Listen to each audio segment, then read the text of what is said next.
के हमने तकरीबन हाफ से ज़्यादा जो है टाइप ऑफ लर्निंग स्टाइल्स को हम डिस्कस कर रहे थे, जिसमें हमने विजुअल लर्निंग पर बात की थी, वर्बल लर्निंग पर बात की थी, इसी तरह से ओरल लर्निंग पर हमने काफ़ी डिटेल के साथ बात की थी। इसके साथ साथ फिज़िकल लर्निंग को हमने डिस्कस किया था कि फ़िज़िकल लर्निंग कैसे कहते हैं। इसके अलावा हमने लॉजिकल लर्निंग पर बात की थी कि लॉजिकल लर्निंग क्या है, ठीक है, और कौन लोग जो है ज़्यादातर लॉजिकल स्टाइल के ज़रिए जो है चीज़ों को लर्न करते हैं, याद करते हैं, अंडरस्टैंड करते हैं।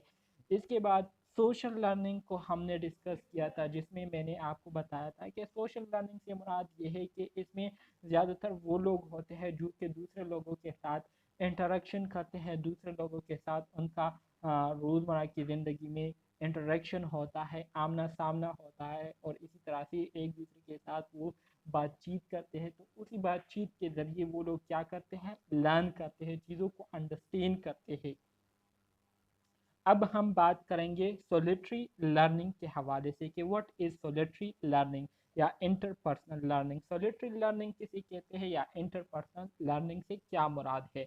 इम्पोर्टेंट टाइप्स है, ठीक है। एमसीक्यूज में आप को जो है इसके हवाले से आपको एमसीक्यूज जो है वो आपको ला सकते हैं, और आप जो है इसको अगर अच्छे तरीके से करेंगे तो इंशाल्लाह आप कवर कर लेंगे।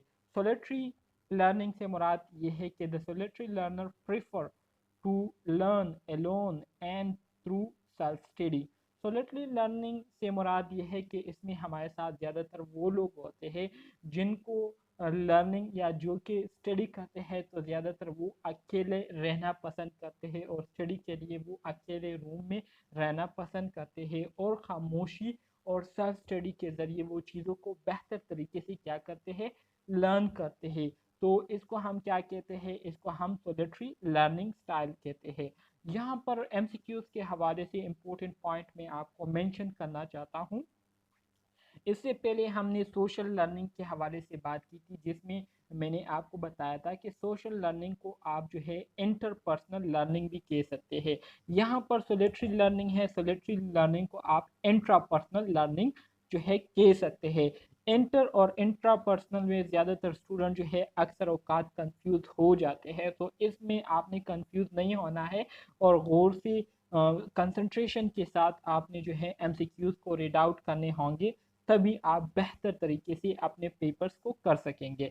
तो सोलिटरी लर्निंग से मुराद ये है कि ये हमारे साथ लर्निंग की वो किस्म है जिसमें जितने भी लर्नर होते हैं तो वो अपने लिए क्या करते हैं, ज़्यादातर जब लर्निंग करते हैं तो लर्निंग के दौरान वो अपने आप को बिल्कुल अकेला जो है रहना पसंद करते हैं, और ख़ुद से सेल्फ स्टडी करने में वो ज़्यादातर क्या करते हैं, लर्निंग करते हैं, गेनिंग करते हैं। There concentration is it best when focus on thoughts and feeling without the distractions of other, ठीक है।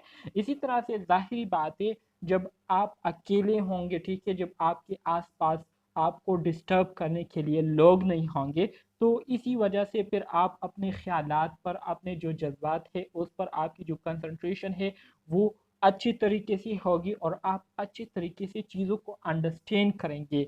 तो ये क्वालिटी जो है सोलिटरी लर्नर में होती है। Authors and researchers often have a strong solitary learning style.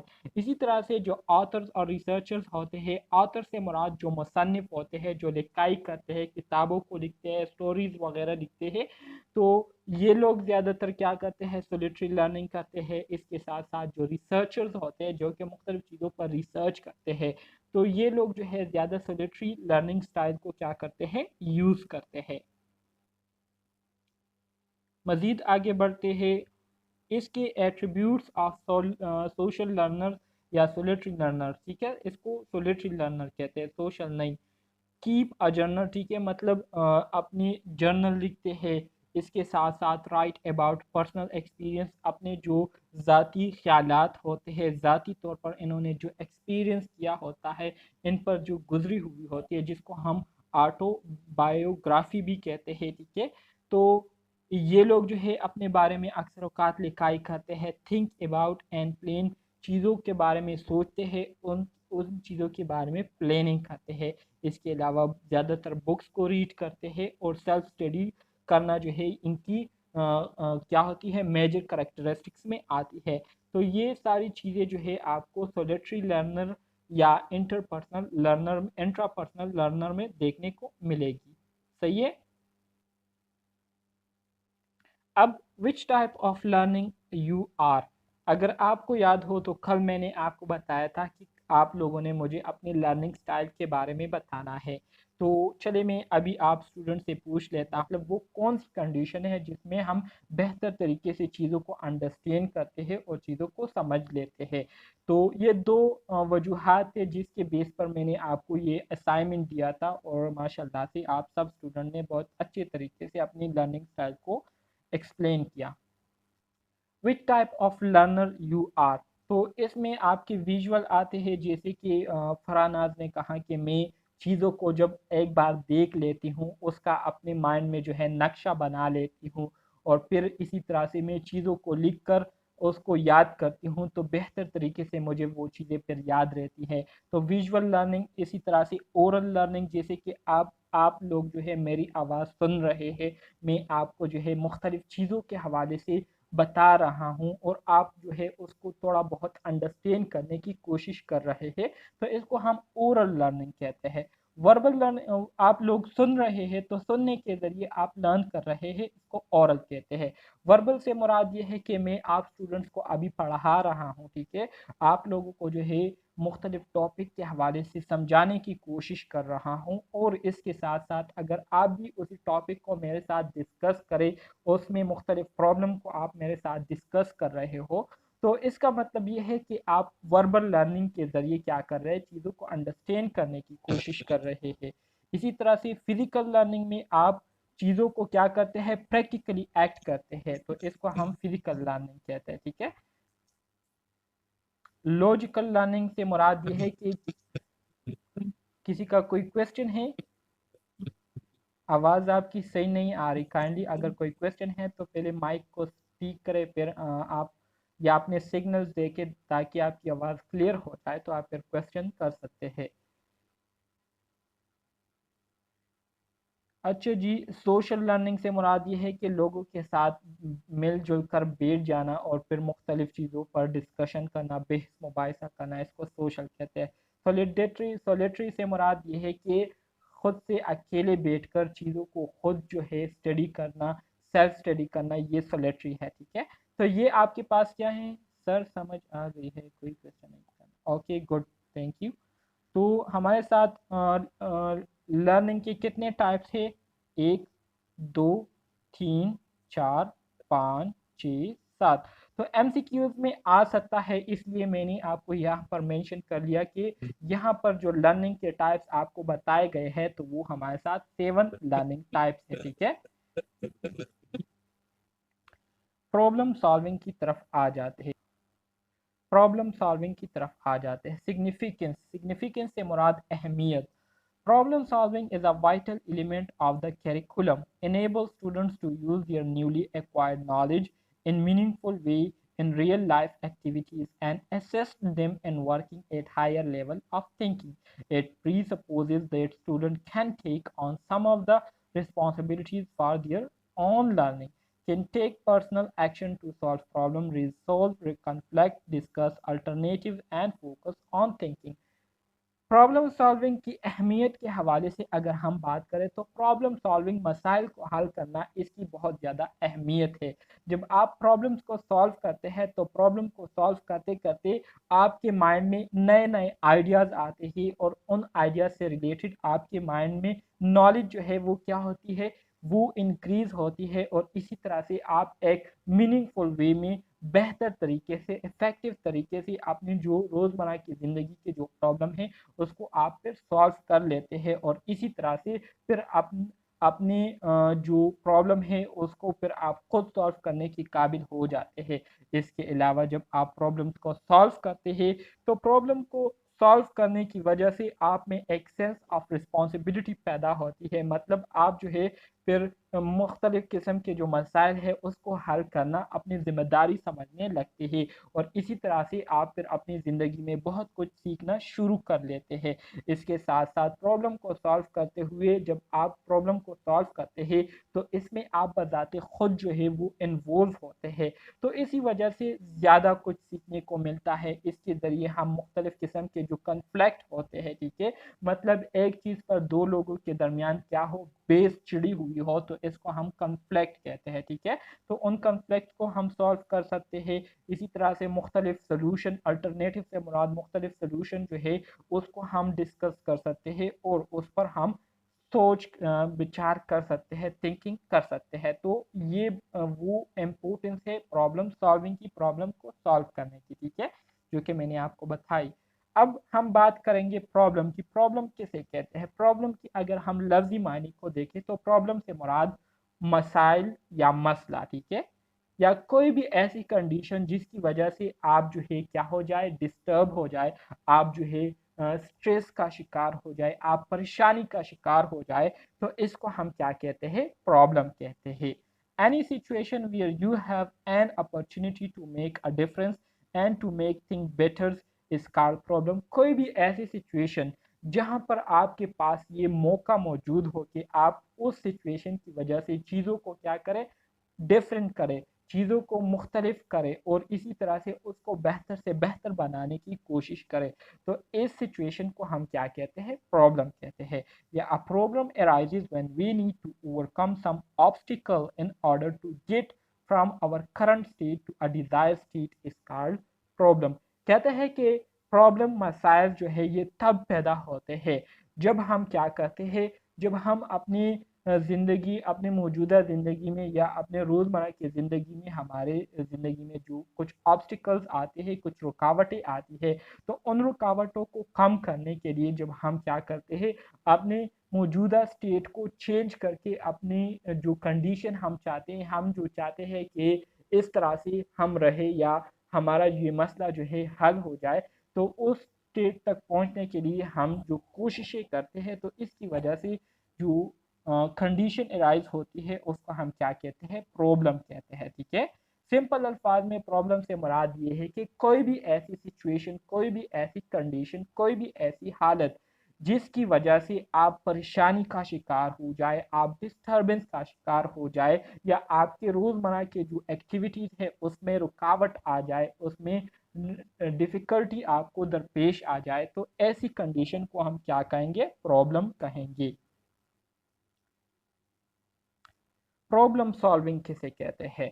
Problem solving is the ability to identify and solve problem by applying appropriate skills systematically.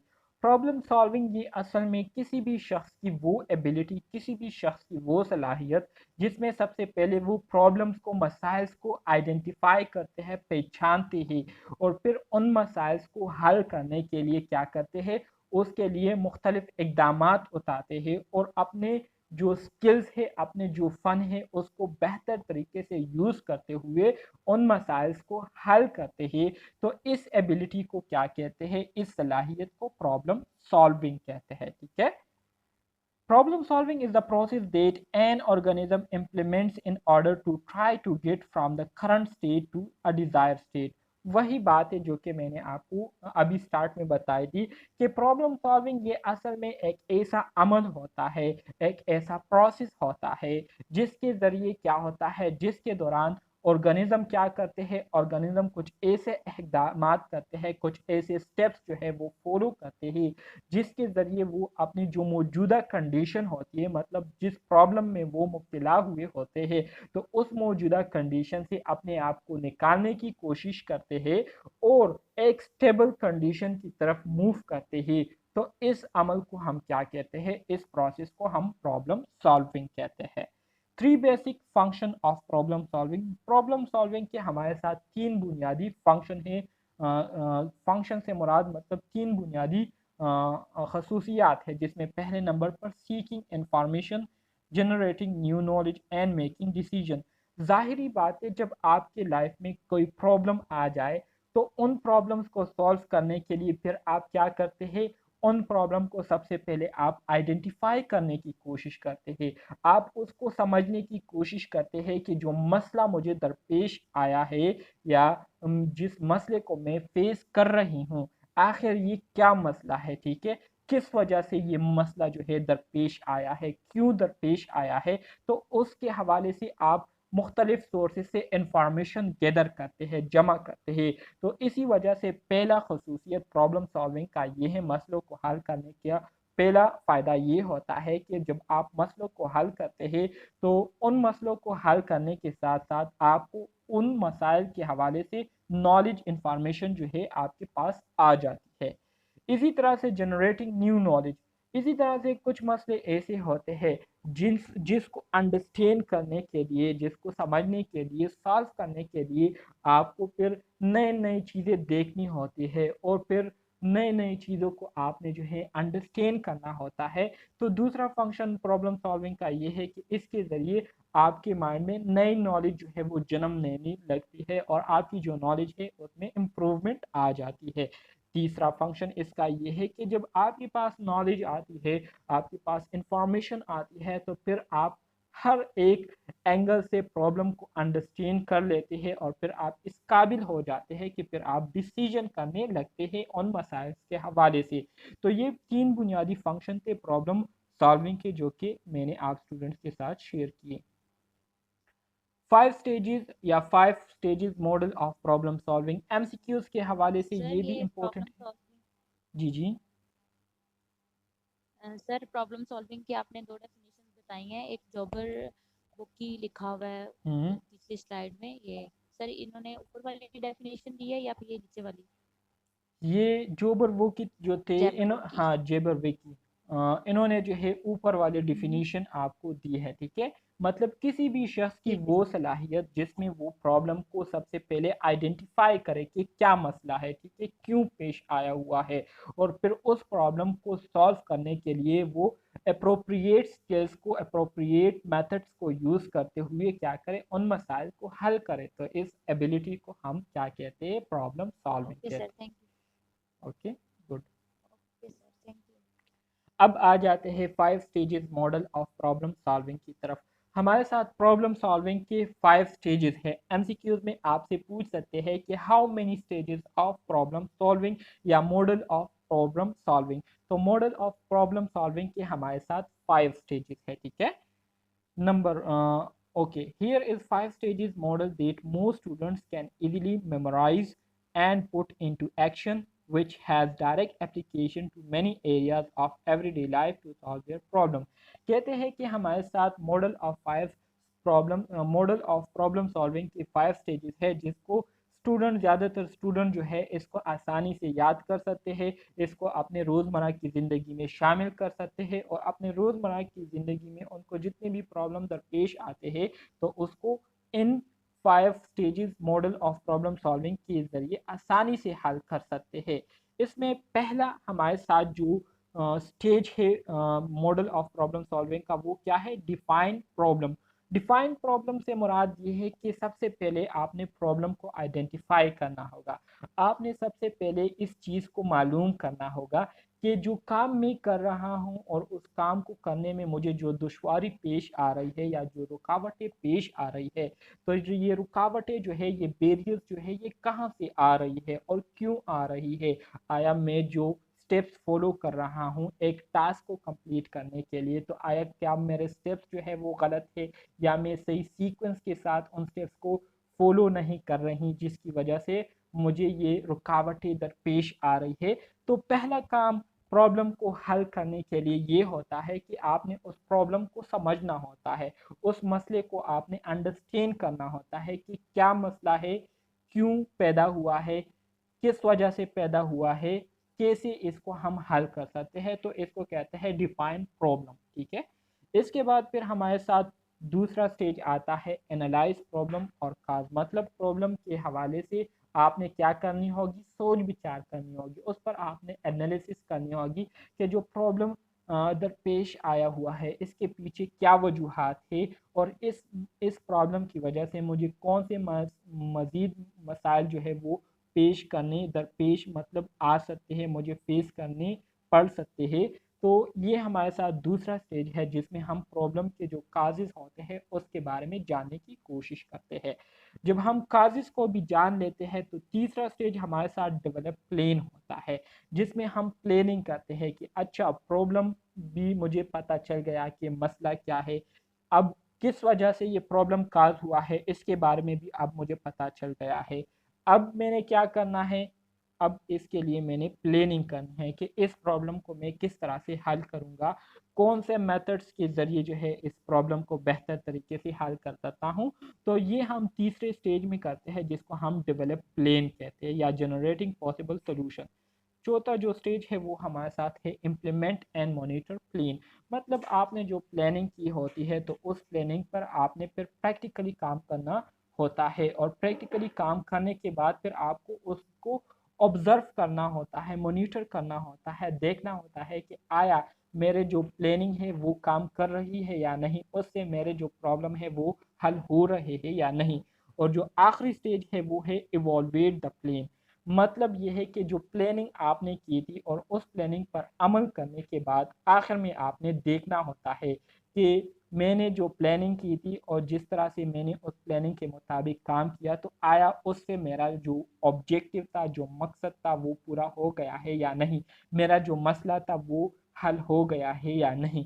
तो इसको हम क्या कहते हैं, इवॉल्वेट द प्लान। ठीक है, तो बहुत ही सिंपल है, बहुत ही आसान अल्फाज में मैंने आपको डिफाइन किया, उम्मीद करता हूँ इसकी समझ आपको आ गई होगी। सबसे पहला जो स्टेज होता है वो हमारे साथ क्या होता है, define the problem. Actually what happen, actually what happen से मुराद ये है कि क्या हुआ है या क्या हो गया है, मतलब आपने मसले को जानना होता है। Define your problem.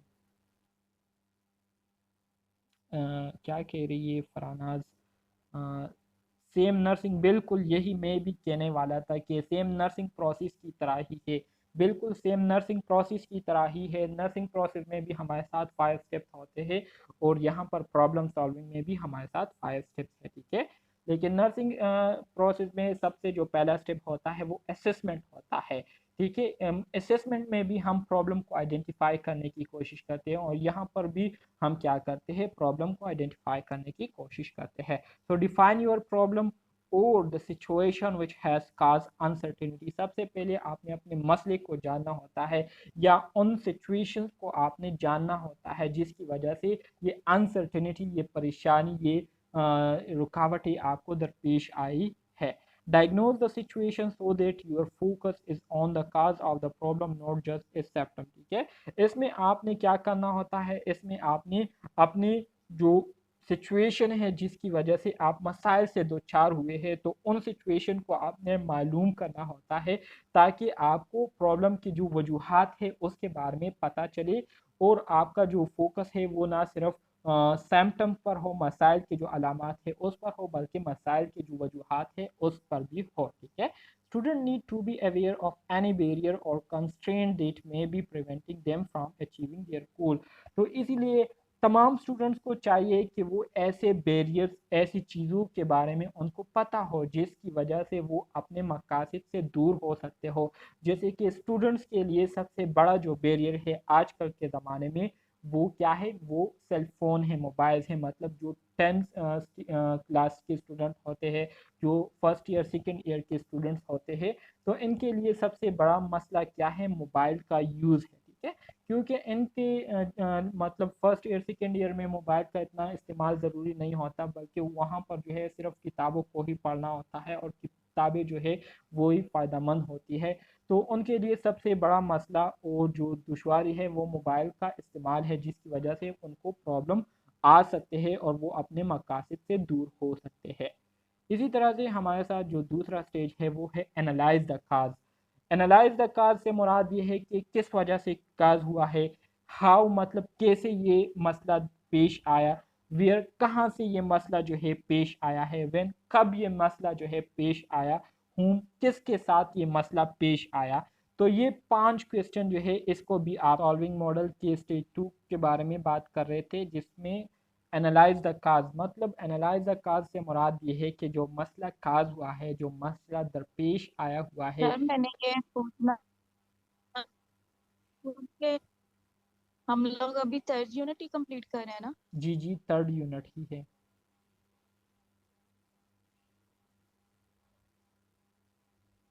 Third unit ही है, ठीक है।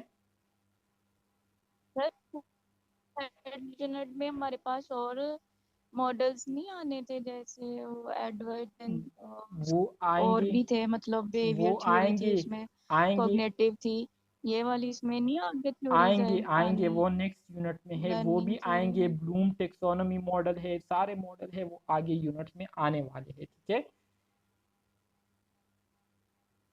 इंशाल्लाह जितने भी मॉडल होंगे सब मॉडल्स को हम पढ़ेंगे, कोई भी मॉडल जो है हमसे नहीं रहेगा, ठीक है। किसी भी मॉडल को हम मिस नहीं करेंगे, सारे मॉडल डिस्कस करेंगे। तो दूसरा जो स्टेज है वो एनालाइज द काज, ठीक है। What, how, where, when and whom। तो ये हमारे साथ क्या है, ये हम दूसरे स्टेज में जानने की कोशिश करते हैं। Review and document how processes currently work, who does what with information, using what tool, communicating with what organization and individual, in what time frame, using what format, ठीक है। तो ये सारी चीज़ें हम क्या करते हैं, ये सारी चीज़ें हम दूसरे स्टेज में करते हैं प्रॉब्लम सॉल्विंग की, जिसमें हम अगर एक मसला काज हुआ है तो वो मसला क्या है, ठीक है। वो मसला अगर काज हुआ है तो कैसे काज हुआ है, हाउ मीन वो मसला कैसे काज हुआ है। अब अगर वो मसला काज हुआ है तो वेयर मतलब कहाँ वो मसला काज हुआ है, किस जगह पर हमें मसला जो है वो दरपेश आ रहा है या आ रही है। इसी तरह से वो मसला जो है कब से काज हुआ है, कब से हम इस मसले में मुब्तला है, इस प्रॉब्लम को हम फेस कर रहे हैं। तो इसको हम जानने की कोशिश करते हैं स्टेज 2 में। और इसी तरह से हूँ किसके साथ मसला जो है दरपेश आया है, तो उसको भी हमने मालूम करने की कोशिश करनी होती है इस स्टेज में। Use of factual information, comparison of expectation to reality and a focus on root cause of the problem.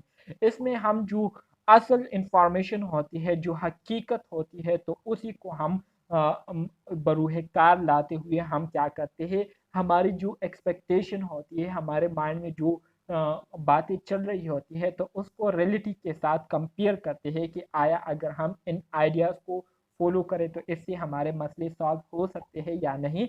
और इसके साथ साथ हम प्रॉब्लम के जो जड़ होती है, ठीक है, उन जड़ों पर हमारी फोकस रहती है कि अगर हम मसले को सॉल्व करना चाहते हैं तो इसको बिल्कुल जड़ों से हम सॉल्व करें, ताकि दोबारा हमें अपने जो गोल है या हमारा जो जर्नी है उस जर्नी जर्नी में दोबारा से ये प्रॉब्लम हमें देखने को ना मिले।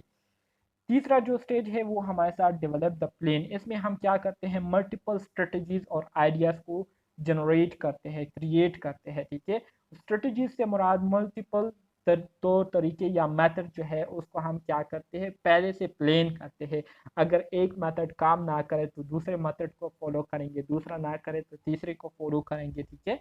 तो प्लानिंग में हम ये सारी चीज़ें करते हैं। Developing a road map for investigating alternative, brainstorming and team problem solving techniques are both useful tools in stage of problem solving। इसी तरह से हमारे साथ प्रॉब्लम सॉल्विंग की जो तीसरी स्टेज है डेवलप द प्लेन, तो इसमें हम क्या करते हैं, मुख्तलिफ किस्म के जो अल्टरनेटिव है, जो सोल्यूशन है, तो उसके हवाले से इन्वेस्टिगेशन हम करते हैं कि आया ये सोल्यूशन जो है, ये अल्टरनेटिव जो है, इससे हमारे मसले हल हो जाएंगे या नहीं। इसके साथ साथ ब्रेन करते हैं, अपने माइंड में क्रिएटिव थिंकिंग जो है वो लाने की कोशिश करते हैं और नए नए आइडिया जो है वो क्रिएट करने की कोशिश करते हैं। इसके अलावा हम अपने टीम मेंबर्स के साथ बैठकर उनके साथ प्रॉब्लम को डिस्कस करने की कोशिश करते हैं, ठीक है। तो ये वो टूल्स है जिसके ज़रिए हम बेहतर तरीके से अपने जो प्रॉब्लम्स के जो मसाइल के जो हल है उसको हम फाइंड आउट कर सकते हैं। सो identify various solution after the nature and parameter of a problem are understood, student will need to select one or more appropriate strategy to help or resolve the problem, ठीक है। जब हम solutions को identify कर लेंगे, उसको मतलब मुख्तलिफ अल्टरनेटिव जब हम क्या कर लेंगे, हासिल कर लेंगे, तो उसके बाद फिर हम उन मुख्तलिफ सोल्यूशन में सबसे जो बेस्ट सोल्यूशन होंगे तो उसको हमने सेलेक्ट करना है, ठीक है। और मेथड जो है वो हमने सेलेक्ट करनी सर है। आपकी आवाज नहीं आ रही। अच्छा जी, आवाज़ नहीं आ रही आपको? Hello hello. जी सर, आ रही है आवाज़? अच्छा जी, अब आ रही है आवाज़? सर पहले भी आ रही थी। सर हमें पहले भी आ रही थी। ओ अच्छा, किसी स्टूडेंट ने कहा कि आवाज़ नहीं आ रही तो मैं समझा कि सबको नहीं आ रही है। सर वो कभी कभी डिस्कनेक्ट होती है, फिर थोड़ी देर बाद ठीक हो जाती होती है, वो कभी कभी मेरे साथ भी होता है ये सिस्टम। इस स्टेज 4 में हमने जो प्लानिंग की होती है तो उस पर प्रैक्टिकली काम करना शुरू कर देते हैं, और जो मेथड हमने सेलेक्ट किए होते हैं तो उन्हीं मेथड्स को हम क्या करते हैं, अपनी इम्प्लीमेंटेशन में फॉलो करते हैं, और उसको फॉलो करते हुए उस पर अमल करते हुए अपने प्रॉब्लम्स पर इसको हम इम्प्लीमेंट करते हैं। still the sell the solution of others or facilitate the implementation by involving the efforts of other। ठीक है, इसमें हम क्या करते हैं, इसमें हम एक दूसरे को फैसिलिटेट करते हैं, एक दूसरे को इनकरेज करते हैं कि वो प्लानिंग के मुताबिक क्या करे, स्टेप्स फॉलो करे, और इसी तरह से मुख्तलिफ प्रॉब्लम्स पर जो है अपने जो अल्टरनेटिव है उसको अप्लाई करे, ताकि उनकी जो कोशिश है वो रायगान ना, मतलब वो ज़ाया ना हो। The most effective approach involve other in the implementation is a way of minimising resistance to subsequent changes. ठीक है, इसी तरह से प्रॉब्लम को सॉल्व करने के लिए जो सबसे इफ़ेक्टिव तरीका है वो यही है कि हम अपनी जो इम्प्लीमेंटेशन है, जब हम प्रैक्टिकली काम कर रहे हो तो हम अपने साथ दूसरे लोगों को भी मिलना है, ताकि हमें अगर किसी किस्म की रेजिस्टेंस जो है वो मिल रही हो, किसी किस्म की अपोजिशन मिल रही हो, तो उस अपोजिशन को कम करने में फिर हमारे साथ जो है लोग मौजूद हो, हम हमारे साथ जो है सपोर्ट मौजूद हो, तो फिर इसी तरह से हम बगैर किसी मुज़ाहमत के अपने मसाइल को हल कर सकेंगे।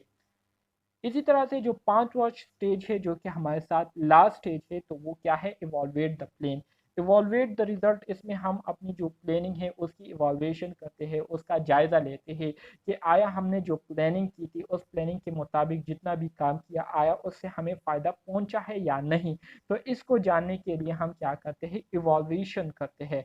तो it's vitally important that one should assess their own problem solving skills and the solution they generate from using those skills. It is important to know that your desired results are achieved or not through the selected strategies। ठीक है, तो evaluate the plan में हम क्या करते हैं, evaluate the plan में हम इवॉल्वेशन करते हैं, और इवॉल्वेशन ये इसलिए हम करते हैं ताकि हमें पता चले कि हमने अपने प्रॉब्लम को सॉल्व करने के लिए जो स्किल्स हमारे पास मौजूद है, जो तरीके हमें आते हैं, जो नॉलेज हमारे पास मौजूद है, तो उसी नॉलेज को यूज़ करते हुए उस प्रॉब्लम के लिए हमने जो सलूशन फाइंड आउट किए थे, तो आया वो सलूशन जो है फ़ायदेमंद रहे या नहीं, आया वो सलूशन जो है हमारे लिए करामत रहे, उससे हमारा मसला जो है वो हल हो गया है या नहीं। तो बहुत ही ज़्यादा ज़रूरी होता है इवॉल्वेशन करना। ठीक है, इसके ज़रिए हमें पता चलता है कि आया हमने अपने गोल्स को अचीव कर लिए है या नहीं। तो ये हमारा यूनिट नंबर 3 था जो कि मैंने आप स्टूडेंट्स के साथ शेयर किया। उम्मीद करता हूँ आपको इसकी समझ आ गई होगी। तो अगर कोई क्वेश्चन है, कोई कन्फ्यूजन है किसी टॉपिक में, तो आप पूछ सकते हैं।